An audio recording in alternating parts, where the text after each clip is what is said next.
Saya agak protes dengan paparan ini. Soal apakah pencabutan itu sudah sesuai dengan aturan atau tidak, itu juga masih jadi perdebatan. Meskipun sekali lagi secara pribadi saya setuju, yang paling utama adalah menyelamatkan kesejahteraan nelayan. Saya banyak belajar dengan seorang tokoh yang sekarang lagi viral, namanya Nelayan Khalid.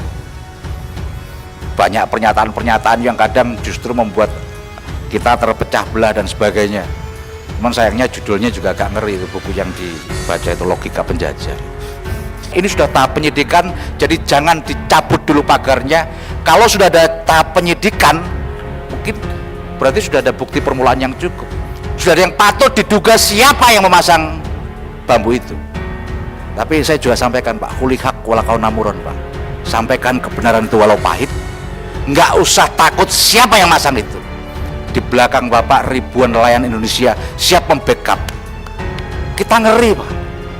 Masyarakat lihat ini gimana instrumen negara, dua-duanya bisa berbeda. Ribuan bambu kayak gitu di sebelah situ, mungkin ada Pol Airut. Masa sih nggak tahu? Kalau ditanya, saya pengen tahu apakah pernah ada forum yang untuk mempertanyakan itu. Ini kalau diteruskan, Pak, ribuan anak-anak Bapak sebagai nelayan di sana akan kehilangan mata pekerjaan, termasuk soal dampak lingkungannya. Terima kasih. Bismillahirrahmanirrahim. Assalamualaikum warahmatullahi wabarakatuh. Salam damai sejahtera untuk kita semua. Om Swastiastu, Namo Buddhaya, Rahayu, salam kebajikan. Yang terhormat pimpinan beserta segenap anggota Komisi 4 DPR RI yang saya hormati, Pak Menteri beserta segenap jajaran, semoga dalam keadaan sehat walafiat, Pak, karena capek dengan pagar laut. Sebelum saya melanjutkan, pertama saya agak protes dengan paparan ini.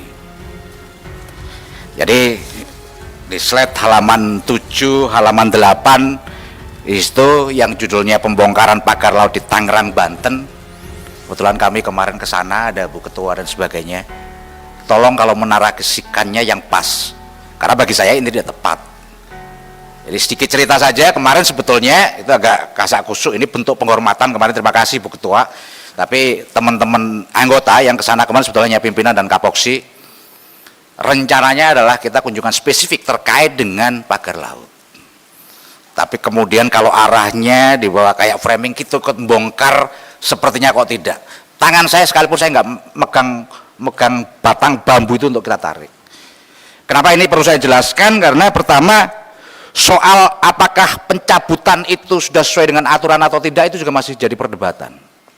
Meskipun sekali lagi secara pribadi saya setuju, yang paling utama adalah menyelamatkan kesejahteraan nelayan. Kalau itu sudah clear, kita nggak ada masalah, kita mendukung. Sebagaimana statementnya Bu Ketua bahwa kemarin kita ingin ini segera diselesaikan dan dicabut. Tapi tolong konteksnya juga agak tepat, agar kami juga di sini juga tidak nanti juga jadi perdebatan. Saya banyak belajar dengan seorang tokoh yang sekarang lagi viral, namanya Nelayan Khalid. Banyak pernyataan-pernyataan yang kadang justru membuat kita terpecah belah dan sebagainya. Cuman sayangnya judulnya juga agak ngeri, itu buku yang dibaca itu Logika Penjajah. Yang kedua, saya berharap dalam rapat kerja kali ini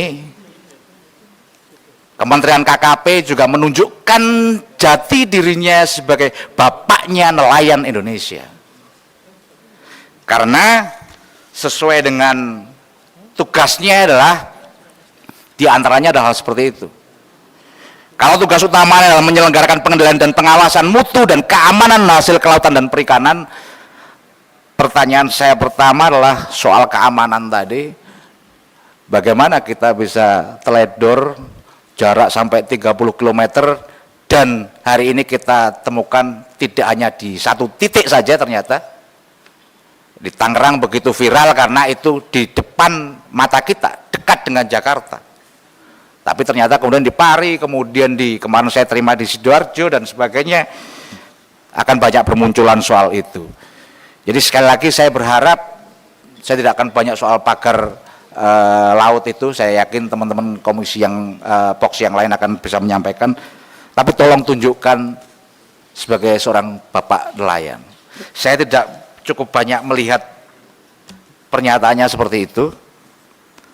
Berikutnya lagi, kalau tadi salah satu solusinya adalah soal anggaran dan soal undang-undang. Tapi jauh lebih penting dari itu sebetulnya bagaimana koordinasinya. Kami ingin di forum yang terhormat ini, kalau beberapa waktu yang lalu Pak Menteri menyampaikan ini sudah tahap penyidikan, jadi jangan dicabut dulu pagarnya. Kalau sudah ada tahap penyidikan, mungkin berarti sudah ada bukti permulaan yang cukup. Sudah ada yang patut diduga siapa yang memasang bambu itu. Kita nggak perlu, kalau di medsos saja bisa tahu gitu. Kalau dulu Pak Menteri di forum ini mengutip satu ayat gitu kan, kira-kira gitu. Apa kemarin lupa saya ayatnya itu. Tapi saya juga sampaikan, Pak, kulihak walakau namuron, Pak. Sampaikan kebenaran itu walau pahit. Nggak usah takut siapa yang masang itu. Di belakang Bapak ribuan nelayan Indonesia siap membackup.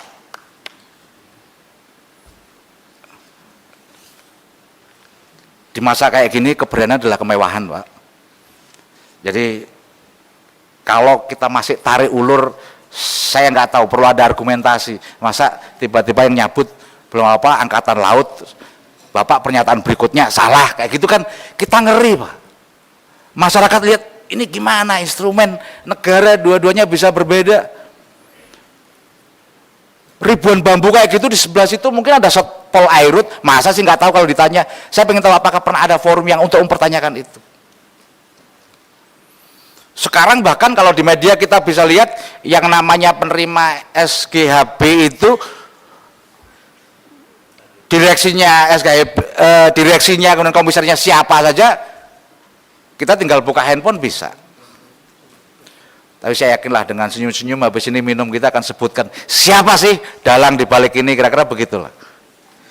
Jadi kami yang kami harapkan sebetulnya itu nanti secara garis besarnya. Kemudian soal alih fungsi lahan yang terkait dengan itu semua.